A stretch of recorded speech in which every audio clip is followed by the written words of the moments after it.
we know your husband's an artist, and you know, I think last time you were here, you were showing us like you were doing works in like marker. Yeah. Which to me is like That's the last time hardest. I was in studio. In studio, Yeah. and it's like, that to me is like, marker is a very unforgiving medium. Yeah. But you've moved on to painting. Well, they got so detailed and they started getting so large that I couldn't move across the space easily enough. So I learned how to do watercolor.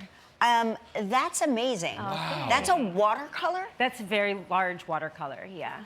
I don't even understand where to begin. Like, how did you know you had this skill set?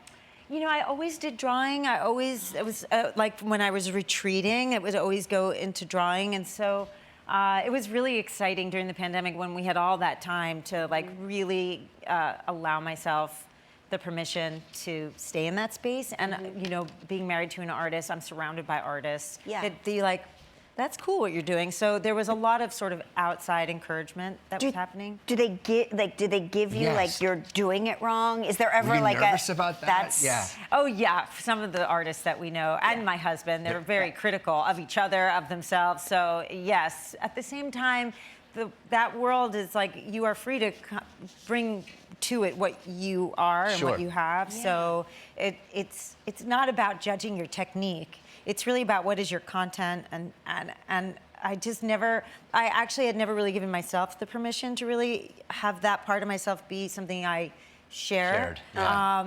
You know, I share everything else. Like Yeah. as an actor, you're so wide open. Yeah. You're sort of, you unzip your emotional body. And so this was a new way of sort of being vulnerable.